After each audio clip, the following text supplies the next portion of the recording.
Hari ni hari pertama. Okay, I sebenarnya tak tahulah dengar ke tak ke bising. I sebenarnya nak buat log, tapi sebab internet kat sini slow, so kita orang kena tunggu Starlink mode ni elok. Sebab Starlink ni connect with the satellite, so tak berapa okay. I tak nak, rasa macam tak sempat nak update full vlog. I buat cut-cut sikit-sikit je aktiviti kita orang. Okay, boleh tak? Boleh. Kenapa tak boleh? Okay, itu je. Hari ni kita orang buat 2 dive.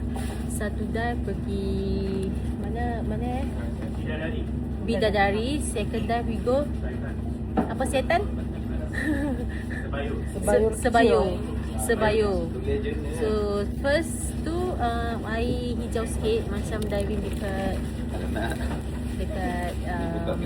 hijau sikit lah.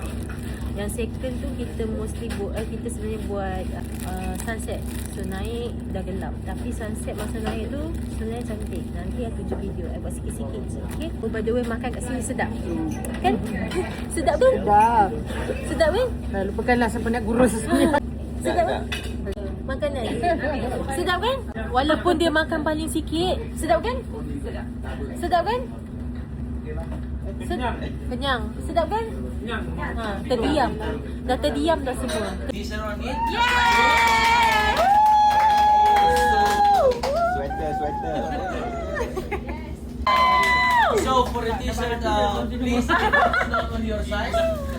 Maybe you can share. You can exchange with the other, or Terpecik kena donate it muka. up. Buat ni kan?